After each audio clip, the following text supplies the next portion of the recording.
video I'm doing, because I've seen a couple other guys doing this also, Fozrod and Mr. Parka. Just going to tell a couple movies and show you guys a couple movies that I like to watch around Halloween time and the reasons why I like watching them. And a little bit about them, just so you know. One of the first movies I picked out is Pieces. I actually really like this film. It's more like a fun type of like slasher film, because there's some parts that are just over the top and really in real life, of course, would not happen whatsoever. There's this one scene where he follows this girl into like a elevator, and you can clearly see him take in the chainsaw, which is pretty much given right there. This movie is just crazy. It's a lot of fun and everything.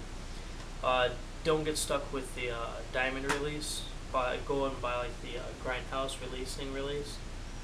It's 2 discs. It's a lot of fun. It has like a theatrical poster inside. Yeah, definitely for a good time. Next one is Chillin' the Corn. I grew up on this film. Absolutely love it. I mean, it just has its really creepy feeling to it at times, especially when they have this one music to it. It's usually when something's going to happen, or just when they want to build a little suspense like the film. This is actually one of my first DVDs I actually ever bought on my own. I actually got this as a Stephen King 3-pack back in, let's see, when was this released? 2001? I think it was around 2001 I got this. I can't quite remember, it's been so long. I think it's around 2001 when I actually bought this. The set, it just came out, it was like $20 for it. But this is a really cool edition, even though they have the Divid Max edition. This one has a little insert, but then also has a really cool book about the film in it. And it has some pictures in there, you know. The guy who I like the most in this film is actually the red-headed kid that, at one point, he yells out Outlander for them, at like that couple. And it's just funny because I don't know, it's just something that my friend pointed out before, and how big of a mouth the guy has, and it just is crazy. But yeah, great film. This next one is Dawn of the Dead. I do have the Ultimate Edition, I just didn't want to drag it out here. This one I actually got signed by Leonard A. Lies. He played as a machete zombie in this one, the one that gets hit by Tom Savini in this one. And I can't quite read Phil. I can't quite read his last name. But he was the Grace. He was one of the Grey Suit zombies. You see him in the film if you just pay attention really close when you see a bunch of zombies walking in the mall. Absolutely love this film. It's one of my favorites of all time. It's probably if not the best zombie film of all time. I don't think there'll ever be any that should beat it. George Romero did a great job with this. You had Ken Foree was in this film. Of course, Tom Savini was in it. There's not much really more I can say about this, but just awesome film. This next one is The Evil Dead. Hope you guys have seen this. I really don't need to get into explaining too much about this. I really like this film just because it just has a really, it has more of a dark feeling to it than, say, Evil Dead 2 or Army of Darkness. Honestly, of the 3, this is, of course, the best one. Army of Darkness is my least favorite, and Evil Dead 2 is my second favorite. Evil Dead 2 was great, don't get me wrong. It had a lot of cool, really good gore in it. It had some really funny-ass parts in it. But this one just was a little bit more serious. I'm not saying that it didn't have its comedy parts or its dark comedy. It was great, but it was a little bit more darker and a little more serious. But yeah, definitely check it out. This is I think it's the Ultimate Edition. Yeah, Ultimate Edition. I got this for like $10 on eBay. If you actually look at it closely though, behind each one of these discs is actually, I think it's each individual cover that Anchor Bay has released this movie with. I'm not sure if that's right, but I think that is. Next one is The Gate. Love this film. Great 80s film.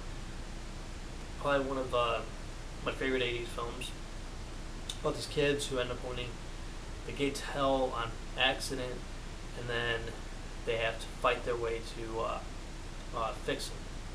fixing what they did wrong, and pretty much closing the gate.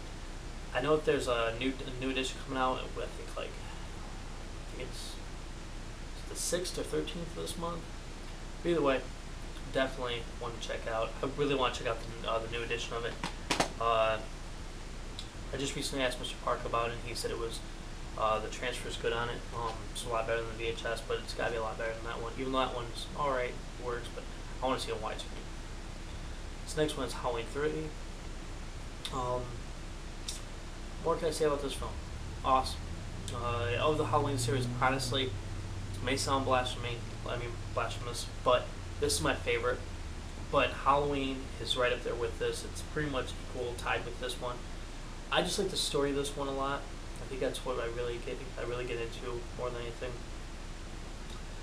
And it's kind of like I like the kind of like the story to it, that it's something more like, I don't know, it kind of sci-fi edge to it, because you know about the whole that big tablet thing, that not tablet, I don't know what you call it. But anyways, it has something. It has like this like a crazy story to it, of reason behind like these masks and everything, the reason why they're doing this. It's kind of like the producer's cut of Halloween 6, which I really liked, and I actually liked the whole was it the symbol of the thorn or whatever it was. I really liked that story a lot. But let's go on to the next one. This is a newer favorite of mine. The movie Hatchet. I waited like 2 years for this to come out. It finally came out. I watched it once, and I wasn't quite impressed with it. I was like, oh, that's good, but, you know. I watched it again, loved it. What more can I say about it? Just badass, old school, well, throwback to the old school 80s horror slasher. A lot like Madman, he reminds me of. But I think if these two guys gonna fight, actually I think Madman could win, but it'd be a good fight to see. This next one is Hellraiser. You guys have all seen it. Don't need to explain it. If you've seen it, you know why I like it. Next one is In the Mouth of Madness. Absolutely love this film. Probably one of my favorite John Carpenter films of all time. He did a phenomenal job on it. I really like the really dark feel to the film. Basically, I like how they talk about how I don't know. I think it kind of has like a social commentary on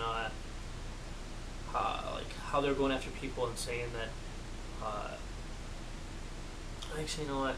I take that back. It's really hard to figure out what I'm trying to say, but nonetheless, it's a great film. It's a great end of the world type film. If you haven't watched it, definitely check it out. Sam Neill is awesome in this film. Next one is The Monster Squad. What more can I say? I actually remember watching this probably when I was like 5 years old. Next, it came out in '87. I was born in '84, so I was probably about 5 when I finally first got to see this. And you wouldn't believe this, but it's actually the scene where the little girl and Frankenstein actually made me cry at that age, because it was so sad that you know, they had like this connection to him. You could kind of see it throughout the film, but when he's getting sucked away into the portal, it just was sad. I don't know. It still gets me today, not quite as much as it did when I was a little kid, but great film. And not to mention, did a damn good job compared to Van Helsing on doing like the classical monster thing, but doing a little bit more of a modern vibe to it. But great. Next one is Nightbreed. What more can I say? Awesome film. One of Clive Barker's best, in my opinion. He did a great job with Hellraiser, but this one I like a little bit more because I like the characters in it, and I like the fact that it actually has the guy who plays Pinhead, Doug Bradley, in it. He plays as one of actually a big character in this film. And it's sad he's not on the cover of this at all. And of course, David Cronenberg playing as one of the killers. Next one is Night of the Demons. Love this film. How could you not love it?